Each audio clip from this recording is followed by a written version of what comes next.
Ini tentang bab yang ke-6 dan yang ke-7. Bergandengan atau gelendotan dan indahnya bulan madu kembali. Ini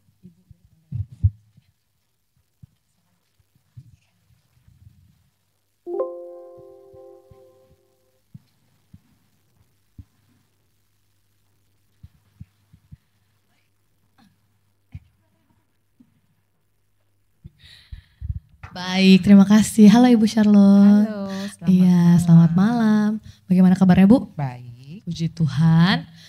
Kita hari ini bahas apa ya Bu ya? Jadi siapa yang jadi host? Baru tadi gue bab 6 dan ke-7 ya Bu ya. Iya, gandengan atau gelendotan. Oke. Oh ya, saya lupa lagi ngasih tahu. Teman-teman kalau mau tanya boleh ya lewat Slido. Buat daftar pertanyaannya, boleh banget. Nah, tapi secara singkat dulu nih Bu. Mungkin ada teman-teman yang sibuk banget nih, aku belum baca gitu kan ya. Bab 6 dan ke-7 tuh isinya apa sih Bu secara singkat begitu? Iya, saya ngikutin judul aja deh. Kan judulnya lupis tuh. Betul. Melepas atau berpisah gitu ya. Jadi walaupun saya bingung sih, ini maksudnya apa ya gitu ya. Saya coba berpikir-pikir gitu ya, tapi yang pasti tadi lupisnya enak ya. Nah, saya ingin mengajak saudara baca satu ayat ya. Di dalam Ulangan pasal yang ke-32 ayat yang ke-11. Ulangan 32 ayat yang ke-11. Laksana Raja Wali menggoyang bangkitkan isi sarangnya, melayang-layang di atas anak-anaknya, mengembangkan sayapnya, menampung seekor dan mendukungnya di atas kepaknya. Jadi di dalam konteks bagaimana burung Raja Wali mengajar anaknya untuk terbang. Jadi dia harus menggoyang bangkitkan. Dia harus obok-obok sarangnya itu supaya apa? Supaya anak atau si Raja Wali kecil dia mau keluar, terpaksa keluar. Untuk apa? Untuk terbang. Karena Raja Wali tidak diciptakan untuk ngedekem di dalam sarang. Untuk dia nyaman, aman di dalam sarang. Dia harus keluar, dia harus terbang. Jadi apa bantuan atau pertolongan dari orang tua? Yaitu apa? Diobok-obok, digoyang-goyang itu sarangnya. Supaya anak itu mau keluar. Nah, waktu keluar itu kan sayapnya mungkin masih lemah.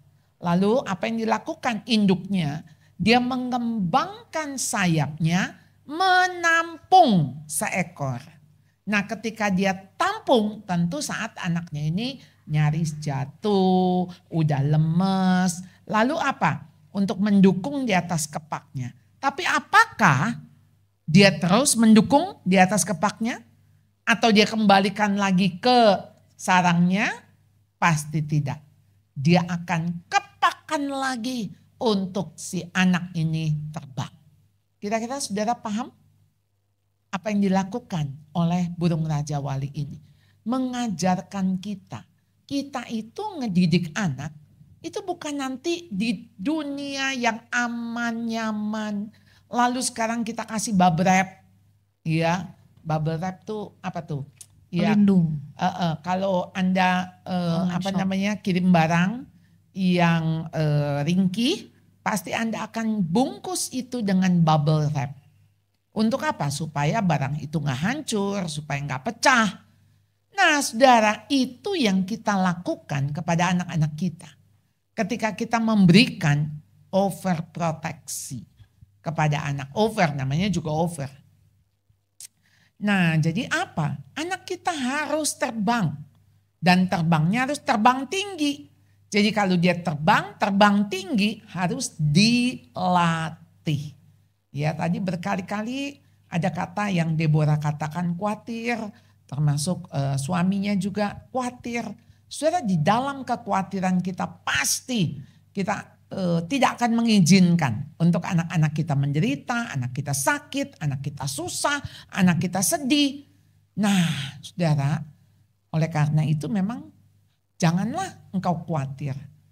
Ya, no worries. Don't worry about anything. But pray for everything. Tapi doalah. Doa. Doa untuk apa? Ya untuk kekhawatiranmu. Jadi nyatakan, Tuhan, saya khawatir. Saya khawatir. Karena apa? Kita manusia terbatas, manusia lemah. Khawatir itu menjadi apa ya? Menjadi bagian dari pergumulan kita manusia. Tapi Tuhan bilang kalau engkau khawatir, berdoa. Jangan khawatir kemudian kita cari jalan sendiri. Kemudian kita coba melakukan apa yang kita pandang baik. Apa yang kita anggap, wah mestinya begini, kita mestinya begitu. Jadi kenapa saudara, di atas segala kekhawatiran kita itu doa. Serahkan segala kekhawatiranmu. Serahkan. Jadi ketika Tuhan tahu banget nih kita ini punya kekhawatiran. Tapi Tuhan bilang, kasih saya kekhawatiran. Aku ini ahlinya. Iya, ahli di dalam menangani kekhawatiran. Ya, supaya apa? Supaya jiwamu tenang. Ya, serahkan segala kekhawatiranmu kepadaku, ya. Karena aku yang memelihara engkau. Siapa yang memeliharamu hingga saat ini? Sampai engkau bisa ada sekarang ini. Anak-anakmu bisa ada saat ini. Karena akulah yang memelihara. Nah, jadi saudara, kenapa melepas itu? Ya, namun kalau saya mau pakai kata melepas, namun tidak terlepas. Ya, kenapa memang segala sesuatu harus kita lepas? Nggak boleh, hanya satu yang nggak boleh kita lepas, yaitu Tuhan. Bahkan satu hari kita akan melepas nafas kita kan, ketika menghembuskan. Ya, saudara, waktu kita diciptakan oleh Tuhan, Tuhan menghembuskan nafas itu. Dia memberikan nafas kehidupan. Gitu ya. Dan saudara, kemudian ketika kita menarik nafas terakhir, hembusan terakhir gitu ya. Saya nggak tahu saudara punya pengalaman melihat orang menghembuskan nafasnya terakhir. Biasanya tarik cukup dalam dan akhirnya dan itu seperti melepas gitu ya, melepas hidup kita. Nah, jadi memang di dunia ini pasti nggak ada yang abadi yang kita pegang, pasti kita harus lepas. Mau harta, mau jabatan, mau kehidupan, mau pasangan, mau anak, harus kita lepas. Jadi nggak bisa kita genggam, ya. Jadi intinya saya pakai kata menggandeng. Saudara, saya mau sharing sebelum masuk ke sana, saya baru keluarin satu buku, ya. Saya baru kasih ke Muse Roni ya, buku itu Learning to Hold. Saya berdiri boleh? Boleh dong. Soalnya saya nggak ngelihat yang belakang. Iya, ini buku Learning to Hold. Saya tulis 2 tahunan ya. 1 tahun mungkin tolong kecilin Pak ya. 1 tahun karena Perkantas minta saya menulis. Jadi saya minta ada ghostwriter dari Perkantas. Tapi kok ketika udah jadi saya ngeliat terlalu akademik dan itu bukan saya banget. Jadi akhirnya saya bilang saya olah lagi deh. Waktu saya olah saya bilang, Tuhan ini kalau bukan Tuhan tolong saya gak akan jadi deh buku. Saya tuh bukan penulis. Ya, jadi kalau bukan Tuhan tolong saya untuk bisa menuliskan apa yang harus saya tuliskan. Karena terlalu banyak di pikiran saya.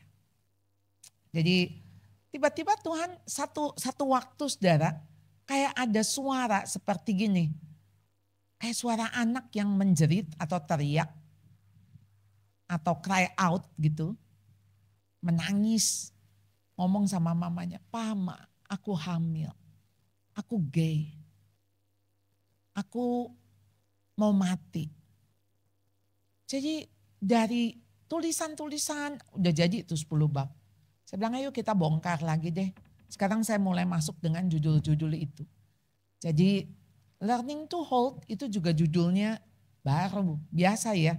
Begitu awal saya kepingin bikinnya learning to be.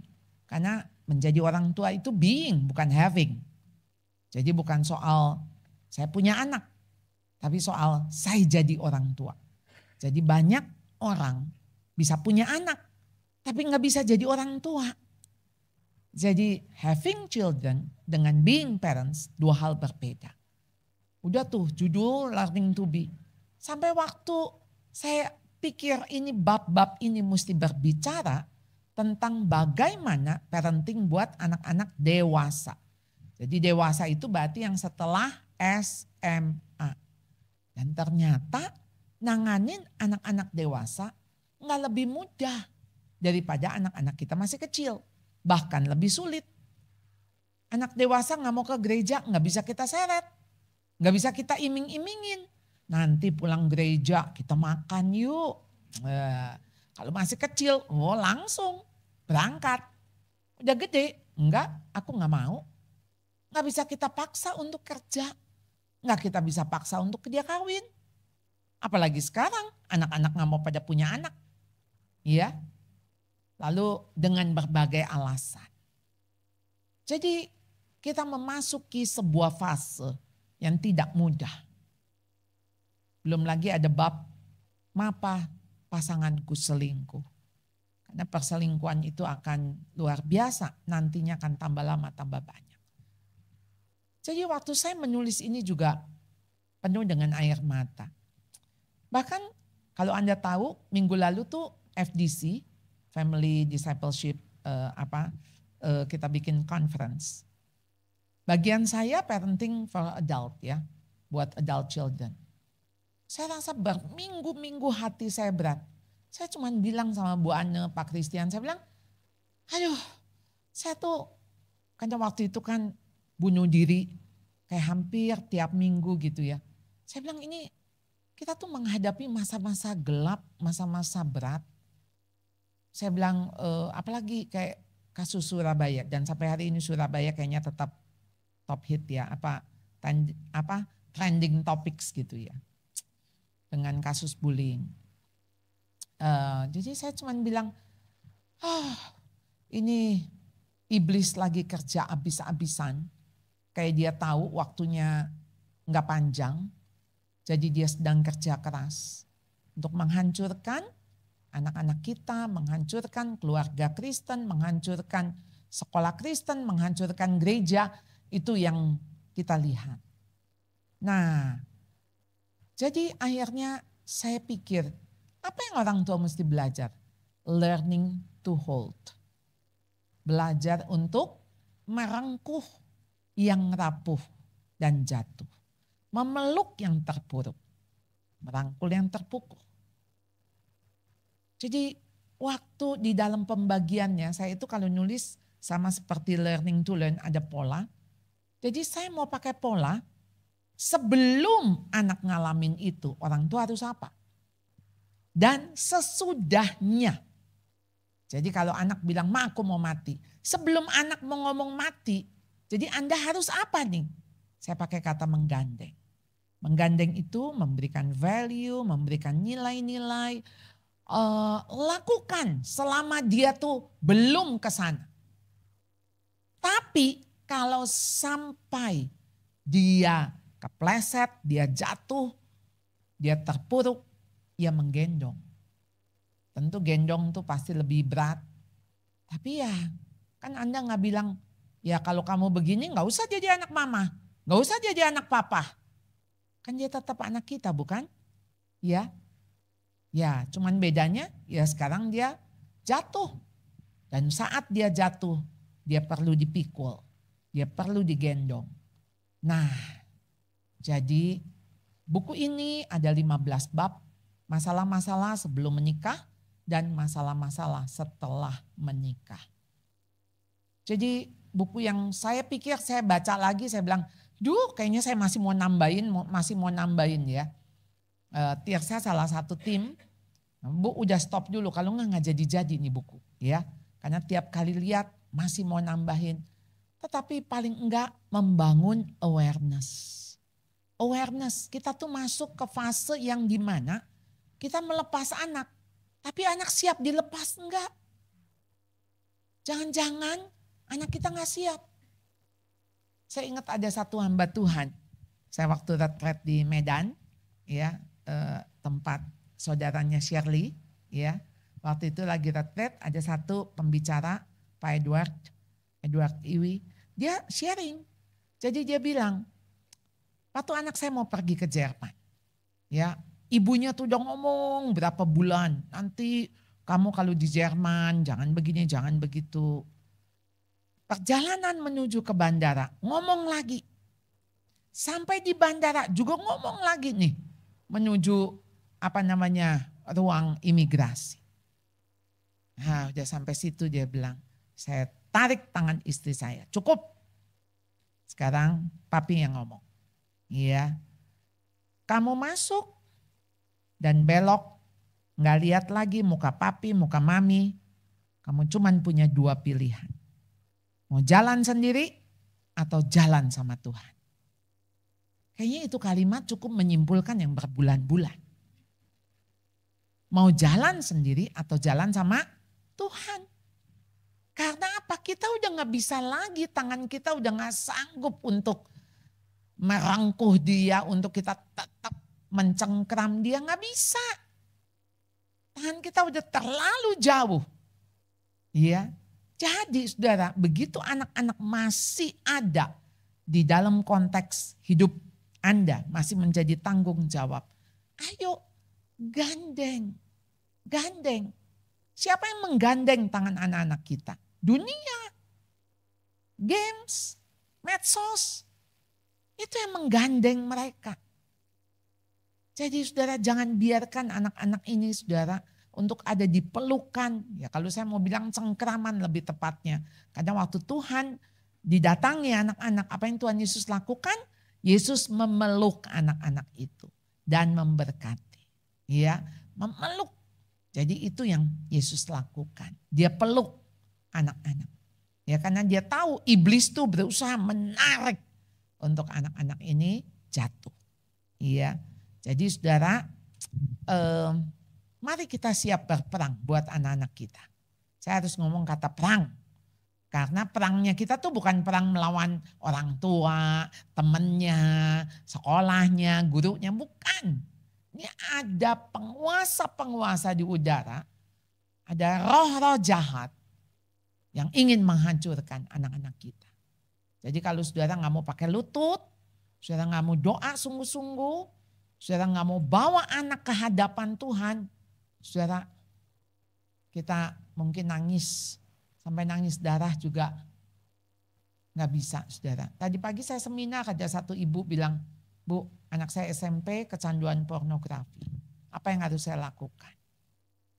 Ya saya cuma bilang semua jenis kecanduan karena dari kekosongan, kesepian. Iya tapi ini pornografinya sudah sejenis. Iya, saya bilang nggak ada cara lain. Ini mesti ada manuver dari seluruh keluarga. Ibaratnya kalau perlu sekarang ibu kerja, ibu nggak kerja, ibu khusus dampingi anak. Nggak ada cara lain nyelamatin anak tuh. Jadi jangan pikir ya nanti mungkin bisa bisa berubah. Ya mungkin nanti kita kasih sekolah, pindahin sekolah. Ya saya bilang kan masalahnya di dalam kekosongan itu. Jadi bukan cara activity. Orang tuanya masih bilang nanti saya kasih kegiatan, banyakin olahraga. Aduh bukan itu. Saudara olahragawan, para pemain sepak bola. Berapa tuh yang yang punya hubungan sejenis? Para pemusik juga punya hubungan sejenis. Itu udah kemana-mana itu manuver daripada LGBT. Jadi sekarang yang jadi dasar ketika manusia itu kosong. Nah kalau kosong gak bisa hanya langsung diisi, harus ada substitusi. Ya karena selama ini kan yang dia isi melalui medsos, melalui orang-orang di sekeliling dia. Ya itu kira-kira ya apa yang menjadi isi hati saya. Ya silakan. Terima kasih Bu Charlotte. Itu kita dapat hint sedikit ya dari buku yang baru diliris ya Bu ya. Iya. Bulan lalu ya Bu ya. Iya, Ya, akhir bulan. learning to hold. Bisa dibeli juga di mana Mas Nasa? Nanti kita kabarin ya. Nah, terus tadi Ibu kayaknya ada ngomong gini ya Bu. Kita lepas anak, tapi anak tuh siap enggak gitu kan ya. Nah, bagaimana sih kita tuh sebagai orang tua bisa mempersiapkan anak kita supaya dia siap begitu. Menjadi anak yang mandiri, jadi anak yang berani menghadapi itu penguasa-penguasa di udara mencengkraman itu. Kita harus yakinkan, ini kan waktu kita gandeng tangan anak kita. Kita jangan pikir selama dia ada di dalam gandengan saya, dia aman. Jadi pastikan tangan yang satu gandeng tangan Tuhan. Jadi tangan Tuhan itu dia harus gandeng. Jadi kalau dia gandeng tangan Tuhan, Anda lepasin aja. Udah, kan tinggal kayak tadi Pak Edward mengatakan, kamu papi nggak lihat, kamu mau jalan sama Tuhan atau kamu jalan sendiri. Jadi kenapa sejak kecil anak-anak itu harus gandeng tangan Tuhan. Gandeng tangan Tuhan, ya secara, ya tahu ya maksudnya istilah gandeng tangan Tuhan. Karena apa? Dia gak bisa jalan sendirian kok. Di sekolah dia ketemu siapa, di tempat les dia ketemu siapa. Bagaimana dia punya value nilai-nilai. Jadi kalau dia gandeng tangan Tuhan, Tuhan menggandeng dia pastinya. Gak usah takut bahkan ke Afrika sekalipun. Gak usah takut. Tapi Anda mesti takut kalau dia gak gandeng tangan Tuhan. Even dia mau kemana? Jepang, Australia, Singapura. Takutlah. Takut. Kita mau mesti takut ketika anak gak jalan sama Tuhan. Jadi jangan tenang-tenang. Oh anak saya pintar, sukses, oh, kerjaannya bagus, gajinya tinggi. Aduh saudara, itu tuh aksesoris, tambahan. Ya, jadi kenapa carilah kerajaan Allah lebih dulu, lebih utama kebenarannya. Maka yang lain itu ditambahkan. Tambahan itu boleh ada, boleh enggak kan? Bonus. Yang enggak boleh, enggak ada, yaitu itu. Satu. Perjalanan hidup dia jalan dengan siapa. Wah kalau enggak pegangan Tuhan mak. Ya kalau dia pegangan Tuhan dia jatuh juga Tuhan angkat kok. Iya kan? Kira-kira itu yang saya coba kasih prinsipnya. Ya kasih prinsipnya. Oke terima kasih Bu. Itu dari bab 6 ya kalau gak salah ya. Letting go. Begitu kan ya Bu ya? Iya dari yang let go and let God. Ya. Oke. Teman-teman ada pertanyaan nggak? Ini ngecek Slido-nya gimana sih kok? Udah ada 4 pertanyaan Wih, di udah Slido. ada, wih mantap. Yang pertama Bu, bagaimana sikap kita sebagai orang tua apabila anak pacaran dengan beda agama, padahal dari kecil udah ditanamkan nih. Gimana tuh Bu? Iya, saudara kadang-kadang tuh kita jadiin anak juga Farisi. Ya saya harus ngomong begitu. Penuh dengan aturan. Dan anak itu baik ya untuk dilihat orang. Kemarin cucu saya ulang tahun. Ulang tahun pertama. Datanglah beberapa teman-teman yang seumuran. Cucu saya baru bisa tepuk tangan beberapa hari yang lalu. Hari Rabu, dia kayaknya tahu deh mau ulang tahun jadi dia bisa tepuk tangan. Tadinya tepuk tangan begini melulu, nggak ketemu gitu ya. Nah, sekarang ketemu, jadi kita kalau ngomong tepuk tangan, wih dia tepuk tangan, kita juga tepuk tangan gitu. Maklum lah, ini oma yang norak juga kan. Kayak cucu bisa tepuk tangan kayak hebat prestasi gitu ya. Lalu kemudian ya itulah begitu temennya datang. Ya orang tua bilang coba mata genit gitu. Coba ini, coba itu. Saya lagi pikir ya, kita ya punya anak ya. Kayak kita mau kasih lihat nih, udah bisa begini, udah bisa begitu. Lalu kayak gini loh, untuk menyenangkan orang lain. Jadi menyenangkan orang lain. Tuh kok gak bisa begitu gitu ya. Betapa kita tuh jadi orang tua. Kita gak bisa. Maksudnya gini, anak kita jadi apa adanya, ya soalnya apa? Malu dong. Malu kalau nggak bisa begitu. Malu kalau nggak bisa begini. Jangan malu-maluin. Jadi ketika dia ini menjadi Kristen hanya karena mamanya ke gereja. Masa mama papa majelis kamu nggak ke gereja? Ya, jadilah tuh anak bukan kita bawa kepada Tuhan. Tapi anak itu kita paksa untuk kita jaga muka kita. Jaga muka, jamu ya. Jamu tuh jaga mulut bisa, jaga muka bisa gitu ya. Dan kita orang Tionghoa, sebagian orang Tionghoa tuh ya punya budaya, janganlah orang lain tahu jeleknya keluarga kita gitu ya. Jadi terbiasa untuk kita itu punya kehidupan yang hidden. Yang tidak terbiasa untuk orang tahu apa yang sesungguhnya terjadi. Jadi saudara, apakah betul ketika anak kita tanamkan kebenaran, itu dia hidupi? Karena saya ragu, kenapa jadi dia bisa cocok kepada yang berbeda? Ada apa? Apa yang dia kagumi dari yang berbeda itu? Kecuali. Dia bilang gini, Mam, Pap, Tuhan utus aku. Untuk aku membawa dia kepada Tuhan. Kalau dia betul-betul seperti itu, ya Anda bukain kitab Hosea. Ya kalau itu salib yang kau harus pikul. Iya kan? Karena jelas Tuhan kasih kita prinsipnya. Kecuali memang engkau diutus. Dan ketika dia tahu dia sebagai yang diutus, dengan salib yang harus dia pikul, ya berjalanlah bersama dengan Tuhan. Tapi waktu dia pacaran dengan yang beda agama, ada apa sehingga dia bisa kagum? Saudara akan bingung kan, kalau anak-anak saya, ini anak saya menikah ya, baru menikah yang kecil.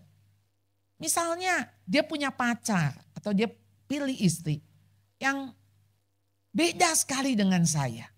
Misalnya dia bawa pacarnya, kemudian saya ngelihat, wih pacarnya rambutnya orange, hijau, ungu gitu kan. Oh, tahu ya kayak bintang-bintang film kalau itu kan warna-warni ini pada ditusuk-tusukin ini 5 tato semua gitu ya. Wah saudara, saya pasti akan, kenapa kamu jadi demen yang kayak gitu? Kenapa kamu jadi seleramu suka yang itu? Berarti ada sesuatu nih dengan saya. Ya, ketika saya coba mengajarkan maksudnya, oh iya ini stylenya yang gini, yang rapi ya, biasa aja, sederhana gitu. Dan ya saya bersyukur sih sampai hari ini semua 3 mantu saya ya sederhana tapi manis gitu. Ya, tapi bukan Bimbi ya. Tahu nggak lagunya Bimbi? Lain zaman. Iya. Saya tuh dulu lagunya Titik Puspa, judulnya Bimbi ya. Nggak tahu ya. Ini benar-benar masih pada muda ya. Masih pada muda banget. Nah jadi saudara, kalau sampai dia udah pacaran.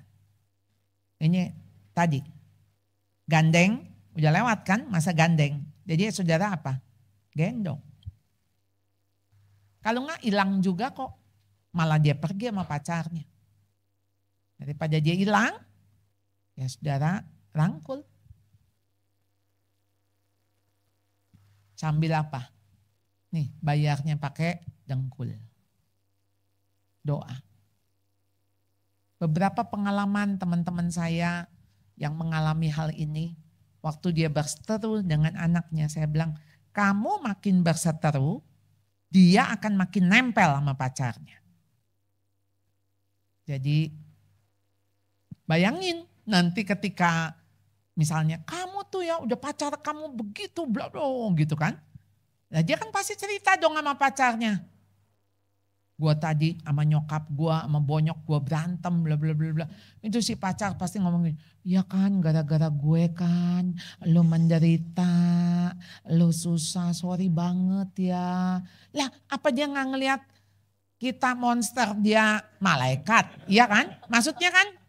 Jadi ngelihatnya, bayangin bokap nyokap gue ya enggak menghargai dia. Itu saya tuh pernah dapat curhatan dari seorang anak. Ketika ini kan mama papanya jadi menghina banget kan. Pacar kamu tuh kayak gini gitu. Lalu sementara si anak bilang gini, tapi bu, pacar saya tidak ada satu kata pun menghujat orang tua saya. Nah kan jadi dia lebih kagum lagi kan. Kebayang nggak coba? Lebih kagum.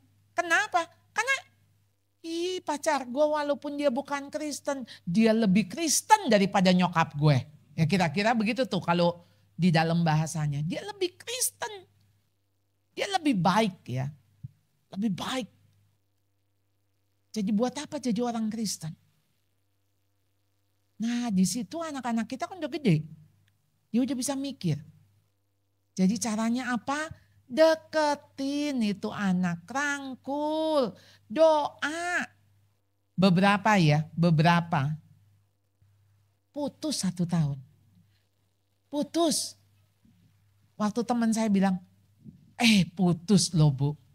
Diapain bu? Enggak, saya nggak apa-apain.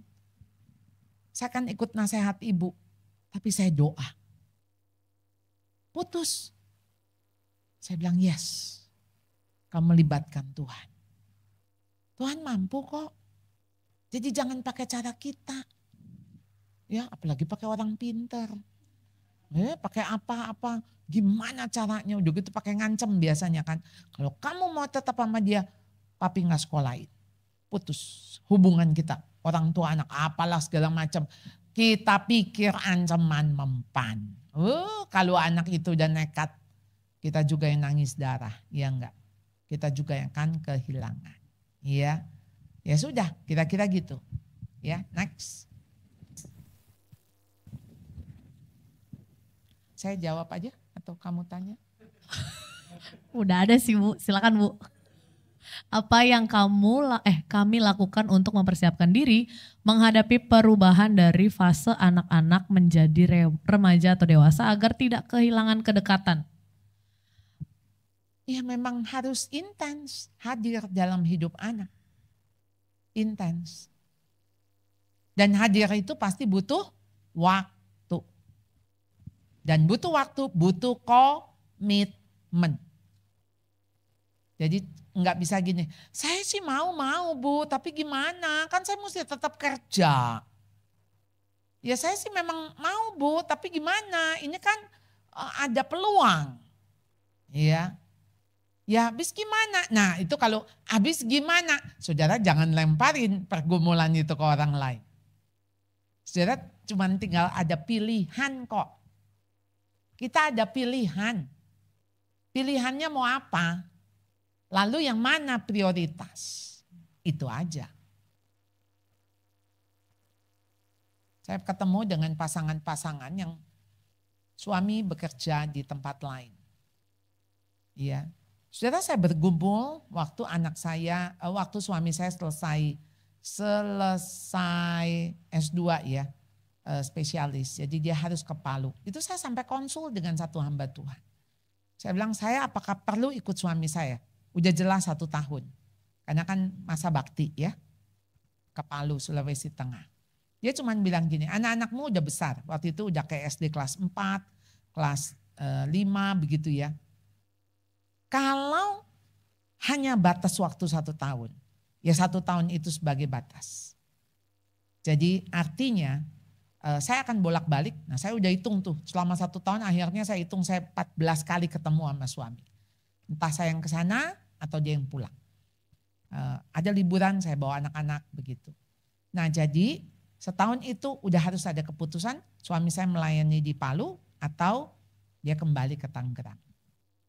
Jadi nggak boleh lebih lama dari itu. Kira-kira hanya boleh ada batas waktu. Jadi nggak bisa gini, ya gimana? Saya ya memang cari uangnya di sana, biarkan istri saya dan anak-anak gitu. Nah itu kalau begitu tuh Anda mesti punya pilihan, ya boyong lah. Tapi gimana Bu, saya tinggalnya di tengah hutan. Ya homeschooling. Udah itu harga yang harus Anda bayar. Ya. Karena pertanyaan ini waktu saya seminar di Surabaya, suaminya ada di Kalimantan, mungkin di pedalaman atau kampung desa. Kan nggak ada sekolah bagus Bu. Ya saya bilang itu memang resiko, nggak ada sekolah bagus. Tapi kan ada orang tua bagus, saya bilang. Pilihan.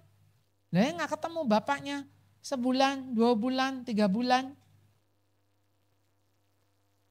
Dan waktu kemarin ada satu case, Bu ini gimana Bu? Ini suaminya udah 16 tahun, ternyata 16 tahun di luar negeri, ya punya istri lagi. Ya saya bilang begitu saya dikasih tahun 16 tahun, dia nggak bawa istri, nggak bawa anak, ya pasti ada keluarga lah ya. 16 tahun. Jadi itu mah ini yang make sense ya. Jadi iya ternyata dia punya keluarga lain begitu. Jadi ayo kita nggak memberikan celah itu, ya. Jadi ayo dekati, ya dekat itu kan berarti bukan di hati aja, yang mesti ada fisik. Kita kalau udah lama nggak ketemu orang itu udah nggak ngobrol, kan kita udah nggak tahu mau ngomong apa, betul nggak? Ya, tapi kalau tiap hari kan ceritanya nyambung. Tapi coba sama teman yang 5 tahun, iya ya mulai dari mana ya gue ceritanya ya, udah nggak tahu lagi mulai dari mana. Jadi kenapa kedekatan itu memang harus terus di-maintain. Ya, next. Abis ini saya langsung beli tiket. Iya dong. Ayo. Memang boleh. Harus ada harga yang harus dibayar. Betul, ya. Oke. Dalam relasi mertua perempuan dengan menantu perempuan sering terjadi konflik bahkan bermusuhan. Apakah ini hal yang wajar dalam relasi mertua dengan menantu? Tidak wajar. Jadi kalau begitu gimana Bu? Kalau nggak wajar nih, apa yang harus saya lakukan sebagai menantu perempuan? Jadi maksudnya begini, soal wajar ya. Apakah itu wajar? Bagi saya musuhan dengan siapapun itu nggak wajar. Itu di luar dari kewajaran. Betul. Gitu ya, wajar maksudnya di dalam konteks kita sebagai anak-anak Tuhan. Betul. Ya. Karena memang musuh kita cuma satu, yaitu iblis. Manusia itu sesama kita kok. Ya, jadi bukan musuh. Kenapa dimusuhin? Ya kenapa dimusuhin? Ya sekarang kita mesti ngelihat begini, kita punya mertua. Ya memang beda gap. Ya ini kan 2 wanita berbeda mencintai pria yang sama. Ya, yang satu sebagai suami, yang satu sebagai anak. Si mertua juga kayak dia rasa dia kehilangan anak gitu kan. Kalau diambil sama istrinya. Lah si istri bilang ini udah milik gua. Udah bukan anak lu lagi, ya gak bisa itu anak gua yang lahirin. Gue yang gedein, enak aja lu tinggal ambil enaknya. Ini kira-kira ya saya kalau dari 2 perspektif itu gitu loh. Jadi sebetulnya harus ada 2 wanita yang bukan hanya mengasihi anak tapi mengasihi Tuhan. Itu. Jadi waktu kita mengasihi Tuhan kita tahu Tuhan itu nyuruh anak kita untuk mengasihi orang lain yang akan menjadi keluarga dia yang baru, membangun keluarga baru, dan Tuhan mau kita nggak suka mantu kita, maksudnya soal suka nggak suka itu kan soal selera gitu ya. Aduh saya nggak suka banget loh. Aduh misalnya ya, ini ya, mantu saya kampungan, keluarganya kurang educated. Kalau makan pakai tangan, bunyi mulutnya, angkat kaki, misalnya gitu. Saya nggak suka, padahal ini si mertua table manner. Saya dulu di asrama ya, itu tuh kita punya tangan, nggak boleh tangan tuh di atas meja. Jadi tuh cuman boleh sampai segini nih, tangan kita menumpuk di meja. Ya, itu nggak boleh bunyi. Ya, yang namanya garpu, sendok, kepiring tuh, ya. Udah gitu mulut nggak boleh buka, cuman buka ini, aduh. Udah gitu ngambil bakmi, mesti diputer tuh bakmi kayak mengambil spaghetti ya. Sampai ya ilah, kalau kita kan ngambil bakmi kita pakai jari kita, supaya banyakan kan, gitu ya. Wah kalau itu mah mesti diputer-puter gitu. Table manner dulu saya inget banget karena kan suster saya juga pendidikan Belanda. Jadi dia akan keliling gitu. Dan kita tuh suruh makan ngunyah 36 kali gitu ya. eh Lalu beda budaya itu akhirnya kan kita ngelihatnya jadi itu look down gitu loh. Dia kampungan. Saudara, begitu yang ada dia berbeda, dia lebih jelek, dia lebih ini atau maksudnya bilang beda aja. Bagi saya itu udah kesombongan. Siapa kita? Lah waktu kita beda, itu bukan artinya saya lebih baik. Itu memang budayanya kalau makan pakai tangan ya memang begitu. Iya kan? Paham ya? Jadi apakah yang pakai sendok jadi lebih hebat, lebih terdidik, lebih wah ini ningrat gitu ya. Yang itu kampungannya enggak, itu lebih nikmat. Dia makan pakai tangan, sedep, ya enggak? Ya, ya sudah. Jadi sebetulnya dasarnya dari apa? Respect. Yang mantu respect sama mertua, yang mertua juga respect sama mantu. Jadi dengan respect itu kita menghargai. Kenapa? Karena kita tuh sering merasa nih yang mertua ya. Kita tuh merasa anak kita kebagusan. Padahal mantu kita juga bagus menurut si besan kita gitu kan. Ya enggak? Tapi kan kita merasa kayak, wah anak gua nih kayak dapat dia kayak kesian banget nih anak gua gitu loh. Loh kok kesian? Dia tuh bisa ada yang mencintai sungguh-sungguh, mau hidup sama anak kita lah. Emang anak kita kebagusannya? Enggak lah. Ada kelemahan juga.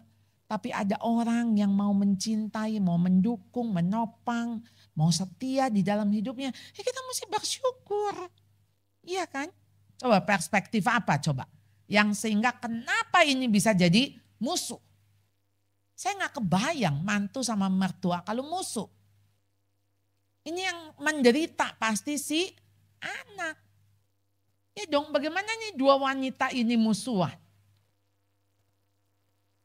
Ya mesti minta pertolongan Tuhan. Karena apa yang mesti dihancurin? Yang mesti dihancurkan ego. Yang dihancurkan kesombongan. Itu yang mesti dihancurin. Hancurin. Kalau itu nggak hancur nggak bisa ketemu. Terus saja. Yang si mantu ngomongin mertua, yang mertua ngomongin mantu. Terus itu tuh. Yang jadi jadi masalah. Nah jadi saudara, saudara baca deh atau lihat ya di googling. Psikososialnya Erik Erikson. Jadi ada sih di dalam buku saya. Ya, buku saya yang before ya. Jadi Erik Erikson ada nggak di situ? Yang Erik Erikson kayaknya nggak ada ya. Jadi psikososial tuh perkembangan ya. Jadi perkembangan menurut Erik Erikson. Jadi saudara, ini kalau di usia 40 ya, 40 saudara nggak menjadi itu kan 40 sampai 65 saudara ya. Di dalam masa itu saudara harusnya saudara generativity versus stagnation 40 sampai 65. Jadi kalau saudara enggak generate artinya saudara enggak mikirin nih, saudara mesti produktif, mesti bikin legacy, maka saudara stagnan tuh 40 sampai 65. Lalu jadi 65 tahun ke atas saudara, integrity versus despair. Jadi kita ketemu nih sama orang yang di atas 65 tahun yang isinya ngeluh aja. Tahu ngeluh? Ngeluhnya gini nih. Lihat ya mantu gua ya. Dia enak aja tuh. Anak gua yang kerja, cari duit, dia yang enak pakai. Ya, sekarang dia liburan tuh. Ya, gua nggak diajak. Ya, udah gitu lihat tuh. Dia beliin istrinya tas mahal. Mamanya yang udah dari kecil ngegedein. dikasihnya tas murahan gitu. Aduh, isinya tuh cuman kayak keluhan, putus asa, ini udah sakit sini, sakit situ. Lihat tuh anak nggak mau nengok. Ya ditelepon, kamu ngapain? Katanya sibuk, ulang tahun ini, ulang tahun itu. Udah gitu pergilah meeting ini, meeting itu. Nggak tahu mesti ngunjungin orang tua. Ya, udah jangan nyeneng-nyenengin orang lain, nyenengin orang tua lebih dulu. Tuh yang ada tuh jadi orang tua despair. Dan kalau orang tua udah kayak gitu, Bapak Ibu, kita mudah-mudahan kita nggak jadi gitu ya. Saya nggak tahu. Masa tua itu betul bukan masa indah, saudara. Saudara akan hidup dengan apa? Keluhan ya, keluhan. Dan kalau saudara mengeluh, mana mungkin saudara bersuka cita. Dan mana mungkin saudara bersyukur. Nggak ada yang saudara syukuri. Karena yang saudara lihat semua hal-hal yang negatif. Iya. Jadi ayo. Jadi begini. Kalau anak kita sudah nikah, saudara, ini saya bicara para mertua ya. Kalau anak kita sudah nikah, ya saya bikin akronim tuh. Kan waktu awal-awal tahun saya bikin seminar 4M. Ya, mertua, menantu, manis atau masam. Ya, ada yang mencari menantu menjadi mertua. Ada yang pokoknya saya paksain 4M lah gitu ya, supaya klop gitu. Nah, jadi saya bilang sebetulnya mertua tuh mesti nganggap mantu itu anak sendiri yang lahir lewat perut besan. Ya, anak kita sendiri. Nah, sementara mertua itu mesti dianggap itu mamah kita. Kan udah dua jadi satu. Mama kita. Mama yang bagaimana? Iya, mama yang tidak sempurna. Mama yang memang punya masa lalu mungkin yang tidak baik. Ya udah kita terima. Jadi memang harus diterima. Kalau nggak mau nerima mertua, jadi jangan kita menikah dengan anaknya gitu kan. Jadi nggak gini, gue kawin sama anaknya, bukan kawin sama lo. Ya memang nggak kawin sama mertua. Memang kita kawin sama anaknya. Tapi anaknya ini dia anaknya siapa gitu kan. Jadi kita nggak mengatakan, ya lu pergi aja ke mamanya lu. Udah nggak ada mama lu, yang ada mama kita. Itu mama kita, uang kita, rumah kita, anak kita. Nggak ada lagi nih uangmu, uangku nggak ada. Jadi saudara waktu mau ngasih uang ke orang tua, ya berarti orang tua kita. Ya kasih tahu dong suami atau istri. Lalu istri bilang, kalau saya kasih tahu suami saya nggak kasih. Kalau nggak kasih, Anda mesti nurut. Lalu saya pakai koma. Lalu kenapa sampai suami nggak ngasih? Kenapa? Mungkin karena dia lihat mama kita udah cukup berada. Ya udah, sekarang kalau mama kita cukup berada, kan nggak harus selalu kasihnya duit. Kasih dong emas, berlian. Gue nggak kasih duit, tapi kita ngasih apa ya? Ya, untuk mama bisa berasa kalau dia disayang. Ayolah, Anda punya berbagai cara. Jadi bukan dengan begini saudara. Laki gue gak kasih nih, gue ngasih. Dia ngasih mamanya 1,5 juta. Ngasih ke nyokap gue gope. Udahlah, gue ambil aja dah dari uang bulanan. Ya, ntar gue bilang cabai naik, beras naik, minyak naik gitu. Saya bilang please tolong, itu udah dikasih tahu di Amsal 31, hati suaminya percaya kepadanya. Jadi harus bisa dipercaya. Jangan ada yang ditutupin. Kalau Anda merasa suami Anda ada sesuatu ya tinggal didiskusikan, bicarakan. Kok saya merasa padahal mama saya lagi butuh uang untuk berobat. Tapi kenapa ya kita ini punya uang, kita ini punya ini. Jangan sampai orang lain yang kasih. Mestinya kita dulu yang kasih. Ayolah dibicarakan. Iya. Enggak, gue gak suka. Soalnya kalau kita ngasih duit ke mama, mama tuh bukan buat dia berobat. Duitnya dia bagi-bagi ke orang lain. Nah, jadi kita dengerin reasonnya. Oh ya, kalau begitu kita langsung beli aja obatnya, gitu kan? Obatnya yang kita beliin. Gitu. Ayolah diskusi, dibicarakan. Ya, next. Ibu, anak kami 7 tahun lagi usia, gimana? Sekarang dia anaknya Sekarang 11 tahun. Oh, iya. 18 kurang 7. Ibu Charlotte luar biasa ya, mandiri sekali ya. Jadi host sekaligus ini ya. Apaan? Enggak. Bu, anak kami 7 tahun lagi usia 18 tahun. Jadi kamu bacanya gini, Bu anak kami 7 tahun. Enggak, Bu anak kami, koma, 7 tahun lagi, koma, usia 18 tahun. Oke, sekarang anak kami 11 tahun ya Bu ya. 7 tahun lagi Iya. usia 18 tahun Bu. Iya, betul. Akan kuliah nih. Iya. Kita harus gimana sih agar dia bisa tepat menentukan jurusan kuliah yang diambil? Luar biasa ya. Kenapa jadi 7 kita? tahun. Bukan maksudku. Kenapa ini jadi urusan orang tua? Oh, Kan gitu. yang sekolah anaknya. Jadi biarin anaknya aja yang milih. Lah iya tuh. Gimana kita bisa tahu itu tepat apa enggak? Emang kita nggak usah tahu. Lah. Biarin Kenapa aja. Kita harus tahu. Oke. Kenapa? Why? Sebetulnya saudara, waktu saudara mau kontrol semuanya, maka saudara kepengen tahu. Ada yang kita nggak bisa kontrol kok dalam hidup. Saudara nggak tahu. Sekarang dia mau pilih satu jurusan, habis itu tingkat 1, dia juga bilang, "Mah nggak cocok, aku mau keluar." Nggak tahu juga. Jadi artinya apa? Setiap kali anak-anak kita melangkah, kita cuma bilang, pilihannya mau jalan sendiri atau jalan sama Tuhan. Tanya sama Tuhan. Mami nggak tahu masa depan kamu. Mami nggak tahu rencana Tuhan apa untuk hidupmu. Tapi Tuhan tahu persis karena Tuhan sudah hadir di masa depan kamu. Tuhan tahu hidupmu.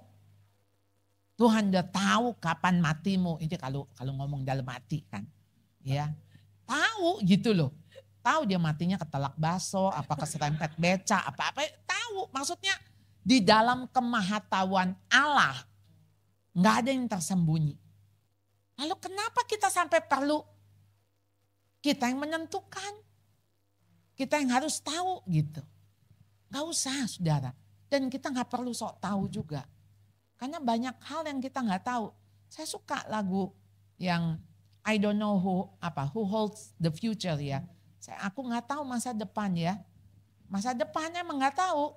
Tapi yang aku tahu apa? Tangan Tuhan yang selalu pegang. Ya, jadi itu aja yang kita tahu.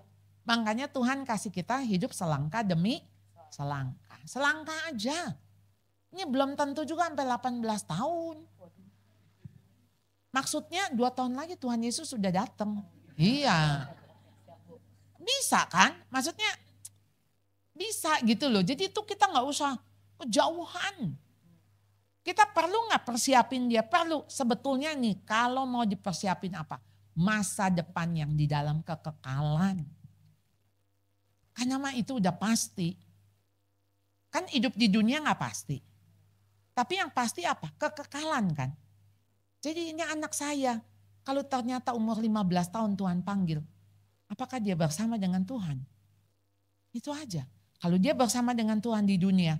Pasti dia juga bersama Tuhan di kekekalan. Ya udah kita tenang kan? Ya. Karena hidup manusia siapa coba yang bisa memastikan? Nggak ada. Yang sakit mah bisa nggak mati-mati? Itu seger, sehat, mati. Kan mati mah nggak usah sakit kan? Ya kan? Coba bayangin itu saya tuh lagi mikir gitu ya. Yang kemarin truk di Cipularang itu. Itu kenapa gitu? Udah gitu bisa tahu-tahu ya ampun itu 17 mobil belum orang sampai 30-an tapi 1 meninggal gitu ya. Tapi kok bisa ada yang gak meninggal juga bisa gitu kan? Jadi itu memang betul-betul siapa yang bisa mengambil kehidupannya itu yang memberi kehidupan. Ya. Jadi kita serahin aja sama Tuhan kan? Ya. Jadi kita gak usah khawatir, yes. Ya, lalu kita juga nggak usah kita yang menentukan. Ini mah kuliahnya apa, jadinya apa, betul nggak? Ya kan? Pengalaman itu. Ini kerjanya sekarang apa? Ini saya buka kafe. Oh, dulu ngambil itu ya bagian apa food and beverage. Enggak Bu, dulu mah saya accounting. Hah? Oh accounting. Kok jadi buka itu warung kopi gitu ya, ini hobi gitu ya. Ternyata kan Tuhan juga punya tuntunan yang lain. Jadi ya udahlah ya, kita serahin sama Tuhan. Oke? Berarti nggak apa-apa untuk nggak tahu ya Bu ya? Nggak apa-apa. Nggak tahu, besok aja saya ada apa enggak saya nggak tahu. Tapi kan yang saya tahu sekarang saya ada di sini, ya kan? Ya udah. Dan yang saya tahu saya bersama dengan Tuhan. Itu aja kesadaran yang terus menerus. Tuhan, saya ada di hadapan Tuhan enggak? Tuhan ada di hadapan saya enggak? Itu yang membuat saya tenang. Ya. Ada lagi? Ada lagi? Oke, bagaimana menghadapi orang tua yang justru cenderung tidak memperbolehkan anaknya mandiri? Misalnya dilarang tinggal terpisah jauh untuk kuliah di luar kota. Ya karena orang tuanya nggak mandiri. Jadi diturunin ke anaknya gitu ya? Iya. Iya. Oh, ada Karena juga dia juga Bu. merasa takut melepas. Oh itu letting go. Iya. Ah. Artinya ya nanti saya gimana? Kalau nggak ada jauh. anak saya. Iya. Jadi sebetulnya waktu dia tidak mengizinkan anaknya mandiri itu kan dari anxiety-nya dia, insecure-nya dia, immature-nya dia. Sehingga ketika anak itu harus punya kehidupan sendiri, dia rasa dia nggak yakin, entah nggak yakin sama dirinya atau dia nggak yakin sama anak. Tapi intinya sekarang ketika punya kecenderungan itu Anda mesti datang sama Tuhan deh. Kalau nggak hidup Anda kayaknya berat banget.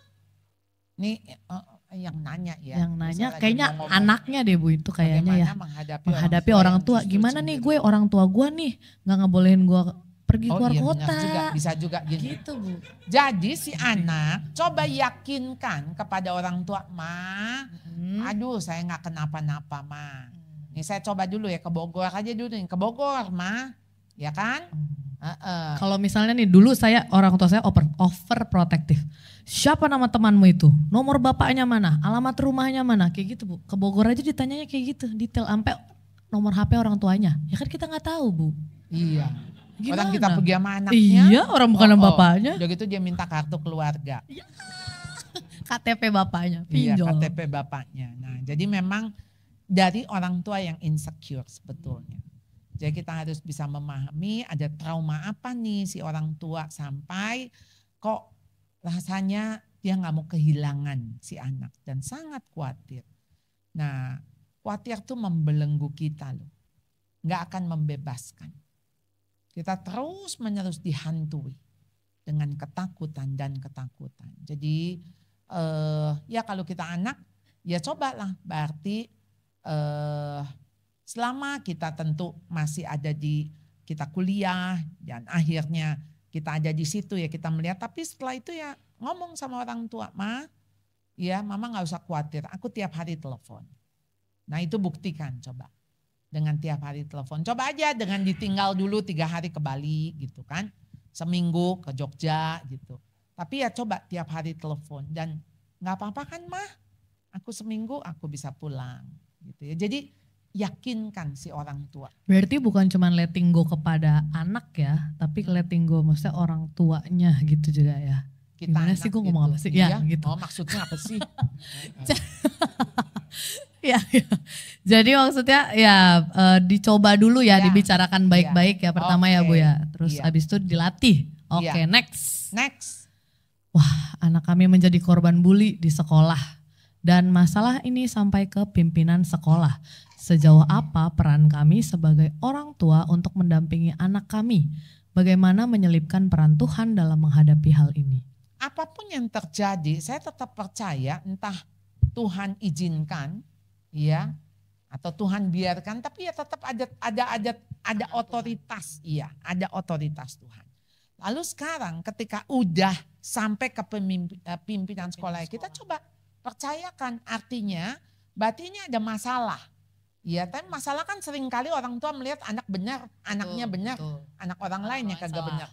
Padahal anak kita juga mungkin ada andil begitu. Nah jadi sekarang sebetulnya peran orang tua mendampingi aja nih anak sendiri. Yang kita urus anak kita. Jadi nggak usah ini kalau anak saya dihukum gitu, anak dia dihukum nggak? Iya, ada yang kayak gitu Bu. Oh banyak. Iya. Ya, yang intinya tuh pokoknya mesti adil semua. Ya percayakan sekolah. Ya, kan sekolah bisa melihat keseluruhan begitu.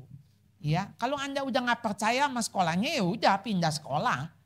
Karena apa? Kalau enggak Anda akan merasa ya apapun yang diputuskan oleh sekolah tetap nggak percaya gitu loh. Ya. Jadi bukan hanya percaya kepada Tuhan, tapi juga percaya kepada otoritas di sekolahnya itu, Iya, gitu ya. kita mesti percaya kepada siapa kita menitipkan Anak kita. Iya kan? Betul. Oke. gitu. Kalau saudara misalnya nitipin anak ke babysitter, Anda udah nggak percaya, lebih baik berhentiin tuh suster. Betul. Daripada Anda tiap Suzon. kali dia ngomong nggak mungkin, coba buktiin. Oh, saya pikir tuh si babysitter Makan hati. makan hati, ampla, udah semua. Usus juga Usus. sekalian. Oke, yuk. Ada lagi? Next. Oh, Selesai. puji Tuhan. Puji Tuhan dong ya. Puji Tuhan. Luar biasa. Iya. Aduh, oke. Jadi luar biasa ya hari ini ya Bu ya. Saya dapat banyak banget nih pelajaran nih dari Ibu. Yang paling ini Ada yang mau bertanya? Satu pertanyaan terakhir. Langsung. Terakhir, ini edisi tahun 2024. Wah, sebelum tahun baru. Sebelum 2025 saya nggak kesini lagi. Nah, jadi kalau ada ya. Kalau nggak ada nggak usah diada-adain, ya. Oke. Oke. Terima kasih. Terima kasih Iya. Bu. Terima kasih. Ya.